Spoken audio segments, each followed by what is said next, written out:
title is not the answer to the diminishing viewership of Monday Night Raw. No, it's not.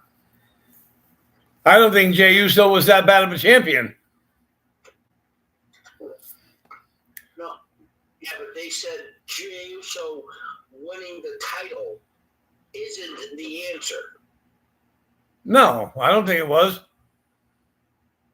I don't think it was the. I don't think. Mike, listen. I am. Listen. No, you're not. Because you're talking like it's past tense.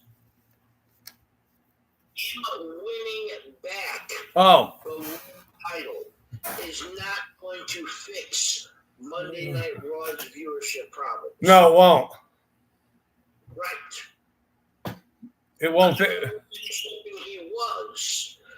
It's not going to make that show more popular. Nope. I think what's going to make that show more popular is something different.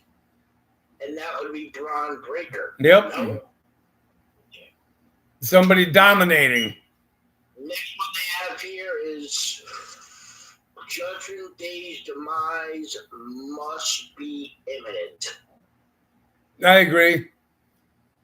Yeah, I mean, after 3.5 years in WWE, I guess it's time to break up the Judgment Day and end it. I mean, Damian Priest having left, Rhea Ripley having left, Liv Morgan being injured. Maybe now is the right time to do it. I don't like it, although I do like it because I hate the fact they changed the music. I love the song they had before, and I hate what they have now. Okay. And then the last one they have here is winning WWE's women's title is the next step in Jade Cargill's resurgence. I agree. Yeah, unfortunately, I do agree. Excuse me. It's no big deal. Couple of things real quick. Before I get to a list, we've all by now have seen, or if you haven't seen, where the fuck have you been? All these WWE cryptic videos. But they all these little 6 videos all went to a table with Cody Rhodes, Roman Reigns, CM Punk, and Brock Lesnar sitting around it, playing poker with Paul Heyman, Triple H, for WrestleMania 42. So, what was missing from that? What was missing from that? What was missing from that picture? You're talking WrestleMania 42. We have Cody Rhodes. We have Roman Reigns. We have CM Punk. We have Brock Lesnar. We even have Triple H and Paul Heyman in the background. I don't even know. I don't know what was missing. You don't think anything was missing? I never really paid attention to the fact that something might be missing. Oh, okay. Could it be a wrestler? Well, yeah, I think a wrestler's missing. One, if not two. Well, obviously, it wouldn't be Seth Rollins. No. Because he's injured. Oh, Braun Breaker and Bronson Reed. No. No? What? Why would they be there? Well, they're with Paul Heyman. Yeah, but you're talking about the Cody Rhodes is or Roman Reigns. Oh, yeah, true. Punk isn't anymore. All right, yeah, that's true. Brock Lesnar isn't. Yeah, the 4 biggest names right now in WWE there, if you want to include Brock Lesnar. Could one of them be The Rock? Nope. All right. Left it. Okay. Yes, my opinion. Well, then what was missing? Rhea Ripley and or Becky Lynch? Why was there women's wrestling has been the only consistent thing in WWE on all three brands? Yes, I'll include NXT this year. Why was there not one single? How many times have you ever gone to a casino and there's only 4 people at a table? There's 6, 8, or 10. You could very easily have gone Cody Rhodes, Rhea Ripley, Roman Reigns, CM Punk, Becky Lynch, Brock Lesnar. Yep. Why was the women's division represented at that table? Yeah, good question. Because if there has ever been a wrestling character that WWE has done properly, it's Rhea Bloody Ripley. From the moment she came up, main evented at WrestleMania as the women's NXT champion against Charlotte Flair to what she is now, they have blossomed her into. There is no. I'm sorry. It wasn't for, in my opinion, it wasn't for Cody Rhodes and Seth Rollins' music and Keith Orton's music, they would not get out cheered than Rhea Ripley. Right. That crowd explodes with her. Yep. So I have pulled up a list. It actually was the top 20 young wrestlers, but it was AEW and WWE. So I only took the wrestlers on there that were from WWE. So these are the top 12 young wrestlers in WWE, all in their 20s, all under 30. So 12 to 1. Yep. So I'll give you kind of rankings, and then if anyone jumps out, you can just let me know. All right. At number 12, the age of 28, Austin Theory. I already know you don't like that one because you don't like Austin Theory at all. Yep. At number 11, Tatum Paxley at 28. Okay. At 29, at the age of 10. At 10, at the age of 29, JC Jane. At 9, at the age of 27, Blake Monroe. At 8, at the age of 21, Javon Evans. At number 7, at the age of 26, Tiffany Stratton. At number 6, at the age of 23, Roxanne Perez. At number 5, at the age of 29, Jordan Grace. Why? I mean, if you want to put Jordan Grace on this list, having JC Jane and Blake Monroe, okay. But why is Jordan Grace higher than Tiffany Stratton? I was just about to say. Or Roxanne Perez? I was just about to say, switch Tiffany and Jordan Grace.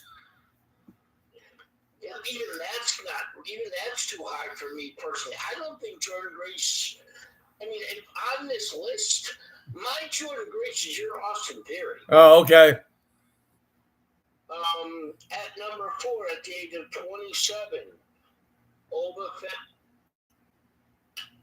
At number 3, at the age of 28, Bron Breakker. Number 3. At number 2, at the age of 28, Dirty Dominic Mysterio. At number 1, at the age of 29, Rhea Bloody Ripley. Well, I would definitely switch Bron Breakker. I think Bron Breakker should be 2. Okay. But other than that, yeah, I mean, like I said, switch Tiffany. So I also would have Tiffany higher than Roxanne Perez. I would. Maybe 5 for Tiffany, 6 for Roxanne. I would actually put Braun Breaker. I mean, I almost would want to put Braun Breaker 1 and Rhea Ripley 2, only because wrestling is a male dominant thing. I don't know. I think 1 and 1A for the two of them, really. I would honestly, I might consider putting Obafemi up higher than Dominic Mysterio. We haven't seen him. We haven't seen him around. I just think it's for the fact that Obafemi hasn't been on the main roster yet, that they don't know what he's going to be. Right. Yes, Indy. That's what I got for Nuggets News. Trip, what do you got for some independent shows? All right. Before I give up the independent shows, I would like to send a get well out to IRS, Erwin R. Shyster, Mike Rotundo, the father of Bray Wyatt. Yeah, he was just placed in hospice care yesterday, and from what I understand, hospice is the last stage. Not always. No, well, okay. I'm glad you cleared that up then. Thank you. Not always. I mean, it's not 100%. People do go into hospice and stay in hospice for a long time. Some people do go into hospice and come out, but more often than not, it does end in somebody's untimely demise. And for people who don't remember Mike Rotundo, he was tag team champion with Barry Windham as the Real Americans back in WWE back in the day. They were tag team champions. And like I said, he is the father of the late, great Bray Wyatt, Bo Dallas. And so our thoughts go out to him. And right now I only found 2 shows for indies. And they are PAPW's Mania in Paradise, Saturday, November 22nd, at the training facility at 662 Co Avenue in East Haven, Connecticut. Bell time is, I'm sorry, there's 3 shows. Bell time is 6:30 p.m. 7 o'clock. Tickets are $20. Also, November 8th, which I completely skipped right over because I forgot. Didn't see it there. Outcast Pro Wrestling presents Cruel Intentions at Ledyard Middle School, where their champion Steve Off will battle Jay Onyx. The doors open at 6:30. Bell time is at 7 p.m. And PVP, Pioneer Valley Pro Wrestling. Haven't reported on them in a while. They're doing a show called Go Big, Go Home, November 22nd in Springfield, Massachusetts. There will be a title match as the PVP champion Chris Benny will battle Sammy Diaz. Ichiban will be on the card. PVP's women's champion Levira is on the card also, and Keith Youngblood and Ryan Frost will also be making appearances on that show. So that is PVP, November 22nd in Springfield, Massachusetts. And that's what I had for an indie report today. Did you report on Mania in Paradise? Yeah. Okay. That was the first one I mentioned. All right, now we're going to go to our NXT recap. Did you name all the matches? No, I didn't even see the matches. Oh, okay. Oh. I'll send you next time. Okay. All right, now we're going to go with our NXT recap. So, Greg, what do you got? Hold on. Okay. Thanks for the 1.2K likes. I appreciate that. All right, send it to you. All right, and this week's NXT, as usual, was from the company confines of the Performance Center in Orlando, Florida.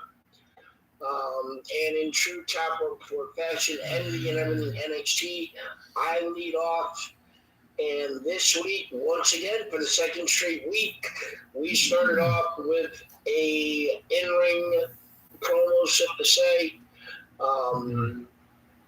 It was Williams coming out to the ring, yelling and screaming and demanding for his rematch, saying how he's been running things for years and should have won at Halloween Havoc. He called out Ricky Saints, and then we had that horrible music come on, and Ava came out with a couple bombs, said that he's throwing a tantrum, wasn't going to get Trick what he wants. Ricky Saints then came out and got into a fight, was scary, tried pulling him apart. I mean, Trick Williams didn't think he deserved a rematch based on how the crowd reacted, but it didn't make much sense. But I mean, it was okay. It was energetic. It was kind of an energetic way of opening the show. Kind of tried to push forward a little bit. Not really crowd really reacting a lot to it. So I guess it did what it needed to with the crowd. Really didn't do much for me. I thought it was okay. Gave it a B minus. Oh, okay. Yeah, I mean, Trick Williams starting off the show.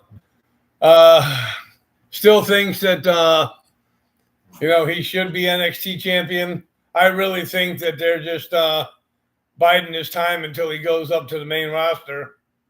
I just don't know if he's ready, Mike. I really don't. Oh, okay.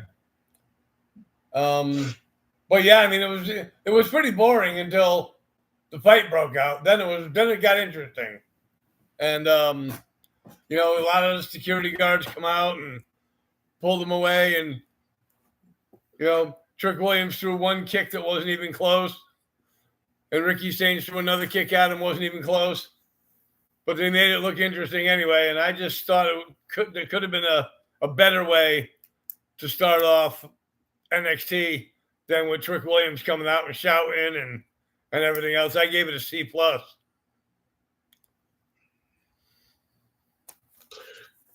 we then went to the first match of the evening, which was a quick matchup, as there was a number one contenders match for the men's speed title, where Jasper Troy taking on Axiom Trevura. All right, thank you. Jasper Troy, I think he's got a hell of a future in this business.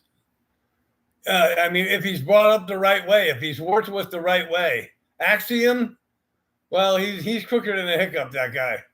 But as the match was going on, I really thought that Axiom might have had a shot to get the W. But as the time got slower and slower, as the time clicked down, I think we got to under 10 seconds. And Jasper Troy ended up getting the 3 count. So now he battles El Grande Americano for the Speed Championship. But, yeah, I mean, I thought it could have been a better match. I think it was a little bit too predictable. When you look at Jasper Troy and Axiom, so. But overall, I thought it wasn't really that great, but I think it could have been better. I gave it a C-. Oh wow, okay. Yeah, I totally disagree. Thought it was for 2 minutes and 54 seconds. I mean, you can't really get too long into a match. You can't really get a match to develop in under 3 minutes. But, I mean, the first 2 minutes went by really quickly. But, Action then kind of started to make his little bit of comeback. He tried one big move, which after Troy put him down with one big shot. He then hits a black hole slam, which he does outstandingly well. I kind of they finished season 1 of LFG. LFG. And I think both him and Tyron Mysterio were thrown in the wolves really quickly. I think they learned their lesson because we haven't seen or sniffed either the new winner championships at all, which I think is good. And they then let these two guys have developed. And Jackson Trey has been working on himself, and I do think that once again with the right training and the work and then putting in the work, which I think he will, I think he could make on the main roster eventually. But yeah, I did like this. I liked it a lot more than you. I actually gave it a B minus. All right, Booch, thanks for the rose. Appreciate that. We then, after the break, we then had the Culling come to the ring to celebrate our new champion, Tatum Paxley. I get to lead off with this. The crowd really gave Tatum a nice warm welcome, chanted her name, and she talked about how long she'd been dreaming of this happening. She said that she wanted that, and how it's disappointing that at Halloween Havoc they didn't get to use the wheel. So she said she puts everybody's name on the wheel, and she was going to spin it. TD tried interrupting her, saying it was a bad idea when it was pointed out that Izzy Dame's name wasn't on there. She spun it, and it landed on a roll of ice, making somewhat of a frown really go to a frown in Izzy Dame's face. As we then now have a NXT Women's title matchup later in the night between Tatum Paxley and Lola Vice. Yeah, really, this was just okay. I don't know. But yeah, I gave it. I'll give it a C minus. Okay. Yeah, I got absolutely nothing out of this. Spinning the wheel was probably the best part of the whole thing. I'm happy for Tatum Paxley that she finally got the championship. I don't know how long they're going to keep it on her, but I really think somewhere down the line that's going to cause some jealousy with Izzy Dame, and she's going to end up going her own way. But yeah, I got nothing out of this at all. Didn't do anything for me. It just made a match for that night. So I gave it a D. Okay. We saw the backstage segment with Ava and Zarya with Soruka, or Ava with Soruka and Zarya, where she had said that, she didn't have to use the crutch but still had the brace on. She would relinquish the speed title instead of letting Zarya defend it on her honor. We then went to the next match of the evening as it was back-to-back women, as it was Kendall Gray defending her Evolve Championship against the bougie bully Lash Legend. Triv, you're up. I liked this match. I didn't like it to the point where I was like, ooh. First time I've seen Kendall Gray perform. Second. She was on the show once before. And was I surprised that she got to win? Yeah. I was happy she got to win. What's her name was out there with her? Ren Sinclair, which was good. There was no interference on that part, which was, I don't think Ren Sinclair can interfere in a match if her life depended on it. But, but I thought it was an okay match. I think she's got a good future, Kendall Gray, in this business. She is the LFG champion, women's champion. Evolve champion, which can be seen on Tubi on Wednesday nights. But yeah, I was surprised Lash Legend lost the match. And, kudos to Kendall Gray for, putting up a really good fight. And, maybe she's going to go after Lash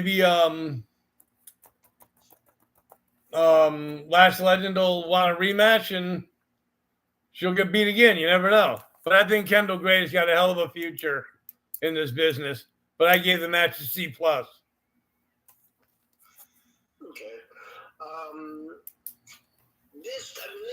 this match may have had some missteps, but they made it look like a hardcore contest, and that always helps. Kendall Gray, she really played a character in this match. It was kind of back and forth, and then Lash Legend grabbed her by the neck and threw her out of the ring. I mean, that bump she took getting tossed out of the ring looked painful.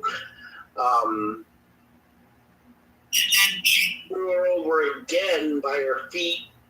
And that was a painful moment. But, I mean, allowed her to keep Lash Legend kind of off kilter most of the time. They fought through a break and into the next segment, which was good. I mean, this match, I really didn't think it was going to get this long of a match. It was almost 11 minutes long. And from NXT, that's a long match. They're normally 4 or 5 minutes long. So, she hit her finisher for the win. And that was after Lash Legend missed a running boot. And yeah, so it was a pretty good win for Kendall Gray. I pointed her off the trip a few weeks ago and said keep an eye on her. I wouldn't be surprised if this time next year she was in post position as a women's North American champion. I do think she has a shot at doing something in this division, and the last two NXT women wrestlers that have really fought this highly of, I don't know, maybe I don't think you've heard of them. And my criteria, I mean, those last two that I thought were surefire, main roster bound, and I kind of see the same trajectory for Kendall Gray. Okay. But I think it's a good match and gave it a B-. All righty. We got a shot of Jordan Grace doing squats during the middle of this match for no reason at all. Didn't understand it, but we did. We then went to a matchup between two friends, Tavion Heights and Miles Bourne. I lead off this, and I thought this match was going to be pretty good. And I must say I was so wrong. I don't know why I thought this match was going to be pretty good. I thought this match was really good. There was no shenanigans causing a dirty finish. Both these men are great athletes and have really grown in their time in NXT. It felt like we were seeing two complete wrestlers instead of two rookies. They were going back and forth with holds and takedowns. And even Booker T at one point was saying how neither one was punching each other. He wanted this to be a fight, and it just wasn't. Yep.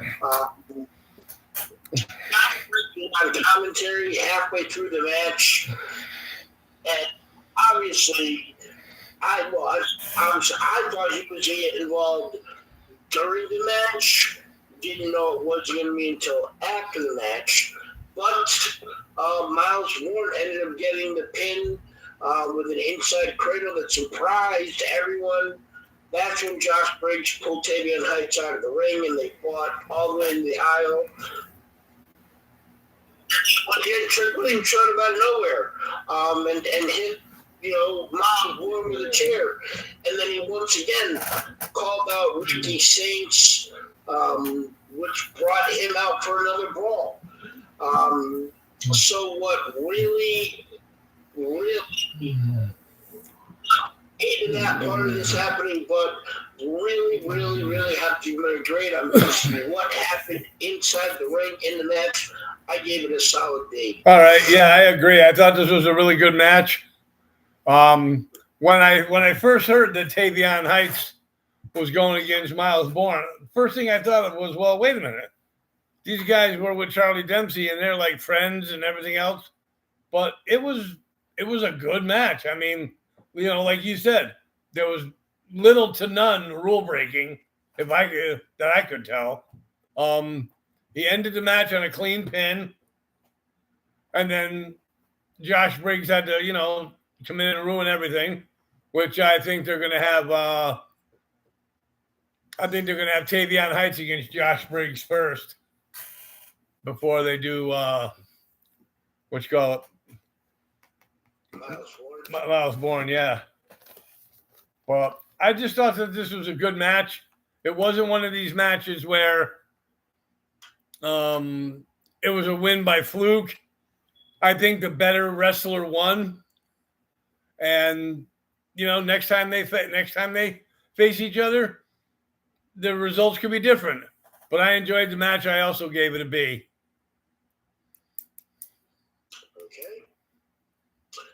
After that, we then went to the match with the NXT Women's Champion. I was the champion, Tatum Paxley, taking on Lola Vice. Trev, you're up first. All right, thank you, Greg. Well, the reason I gave the match the grade I gave it at the end was, Tatum Paxley, she busted her ass to get the championship, and she got it. I just hope that she can continue to keep this title run of hers going. Did I want Lola Vice to win? No, not really. I'm glad Tatum won, but like I said, I still think there's going to be friction in between her and Izzy Dame somewhere down the line, where it could make I don't know. Is Tatum Paxley a face? Is she a heel? Don't know. They cheer for her either way. But I just think that this was a decent match. I enjoyed watching it. And, I was just glad that they got this match from the wheel, which I thought was interesting. And I was surprised that Tatum Paxley actually come up with something like that. Oh, let's spin the wheel, get an opponent. I was waiting for it to be matches on the wheel. I didn't know that there was going to be wrestlers' names on the wheel until they got close to the wheel. Then I saw all their names on there. So, but yeah, overall I gave it a B-. Okay, maybe I watched something totally different than you. Maybe I don't know. You watched a recording of it. Maybe it was different. I don't know. But this was horrible. It was bad. I mean, they started with a simple lock. The match was only 3.5 minutes long, and Fatal Influence showed up, attacked Izzy Dame at ringside, then took out Lola Vice and Paxley, and been surrounded by the three of them. The ref caught for the bell. It ended in no contest. Tatum Paxley didn't win, so I don't know why you said she won. And it got just thrown out completely. Leading to a 6-women tag match next week with Lola Vice, Tatum Paxley, and Izzy Dame. How that threesome is going to be a great team together against three of Fatal Influence. JC Payne, Laney Reed, and Fallon Henley. But yeah, this was horrible. It was bad. The worst part about it is I had to see Lola Vice come out and dance. It was stupid. I gave it a D. Alrighty. Hell, you saw it, gave it a B-. We saw a backstage segment with Chelsea Green, Ethan Page talking about a mixed tag team title that maybe they have in AAA. I don't know. Where Thea Hale Devontae walking from behind and said Joe Hendry's name, and he popped up out of a garbage can and got carried away. We then went to the main event of the evening, as it was the second straight weekly episodic show with a women's main event, and yet there's not a woman in the WrestleMania commercial. Get with the fucking program. Anyways, back to regular scheduled program, and it was Kalani Jordan defending her TNA Knockouts title against Jordan Grace. I lead off for this, and obviously Jordan has a significant power advantage. So she really, Kalani Jordan, with her muscles raised that aren't there. So try and overpower her in a simple lockup. It was stupid, but she took Kalani down with a headlock. Then went to a commercial break. Okay, this match is almost 13 minutes long, but okay, go to the commercial break, whatever. It had to become more of an even fight. We had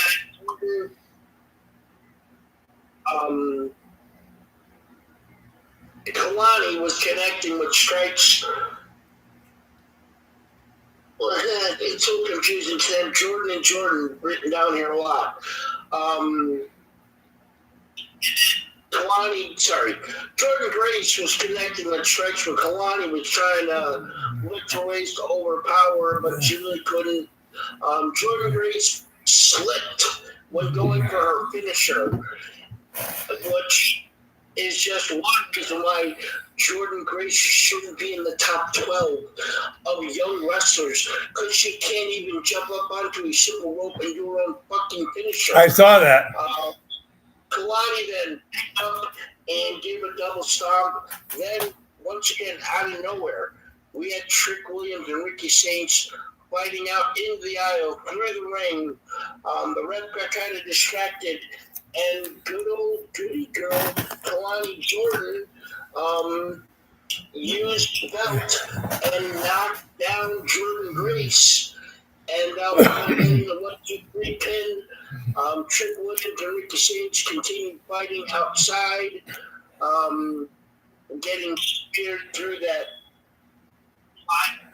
plasterboard, whatever, that has the NXT logo on it.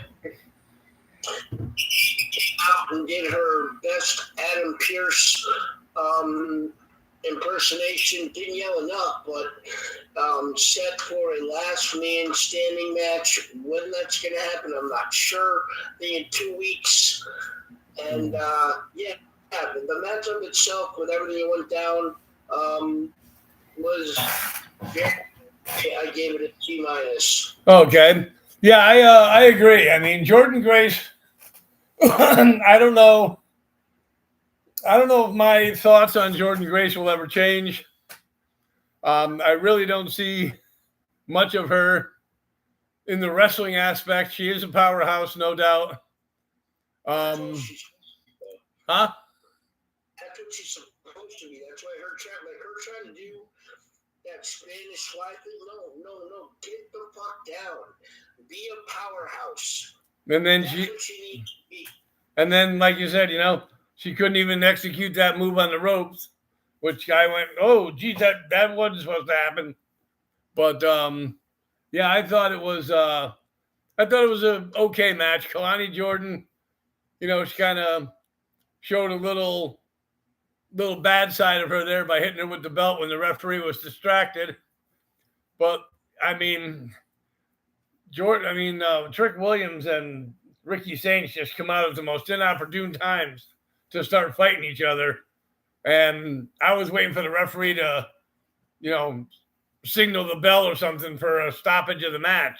But no, that didn't happen. So, but yeah, I thought it was an okay match. I gave it a C. Overall, I really couldn't give it that high of a grade. The beginning of the match, the beginning of the show, to me, really kind of killed the show. I gave the overall grade a C minus. I'll give it a straight up C. Okay. And that was our NXT recap. Quick question for you in reference to Jordynne Grace. Go ahead. So now, if you remember a few years ago, when she made like back-to-back years, she made surprise entrances into the Royal Rumble. People were so excited and happy and blown up about her. Do you think that now that she's had this, I mean, in my eyes, subpar run in NXT, that the mystique and the allure of big, bad, powerful Jordynne Grace is gone? Yep. Do you think she can get that back? How do I think she can get it back? Or do you think she can get it Oh, back? I think she can get it back, but she has to win a title. I think she's got to win a title in order to get it back. That's all it's going to be. It's her Well, being and really show some dominance in the division. You know, don't just go after one person. Go after the biggest dog in the yard. And She doesn't have to go after the biggest dog in the yard. She needs to become the biggest dog in the yard. She needs to be to the women's division what Oba Femi was to the men's division. right. Throw If that some. doesn't happen, then she'll never be anything more Yep. than just a strong, powerful woman with no wrestling talent. Exactly. So, yes, and like I said, that was our NXT recap. Oh, Greg, we got Saturday night's main event coming up this weekend. What do we got? 5 matches now? Or Still 4? it's only a 2-hour show. They're only going to do 4. Oh, okay. How much they've done? Well, they technically did 5 at the last one, but one was a dark match, so we didn't say.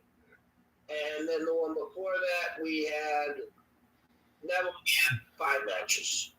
So, yes, but we've got CM Punk versus Jey Uso for the vacant World Heavyweight Championship. We have Dominic Mysterio in a triple threat match defending his Intercontinental Championship.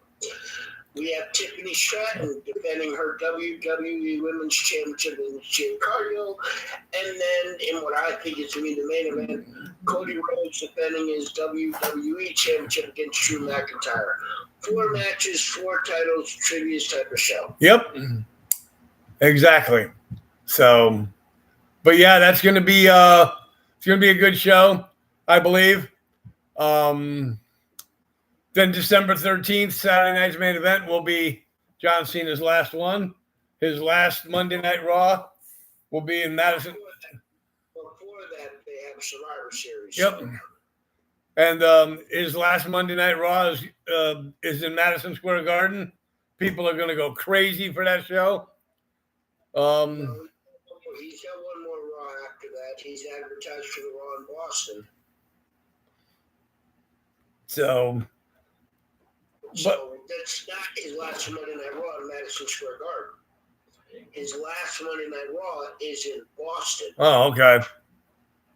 So At Madison Square Garden, but not his last time on Raw. oh, okay. His last time in the Garden. Yes. Okay. So, well, all right. Well, Greg, anything else you want to add? Nope. All right. Going to get ready to watch Game 5 of the World Series. So, We only got an hour and 44 minutes, so. yep. Yeah, that goes on at what, 8? You do need to call me because I want to try something with you. Okay. I'm not gonna- Yep. So, on behalf of the Nugs to Greg, this is the illustrious Mr. Trivia for Top Rope Report, saying thank you all for tuning in, and we'll catch you all on Sunday. Later.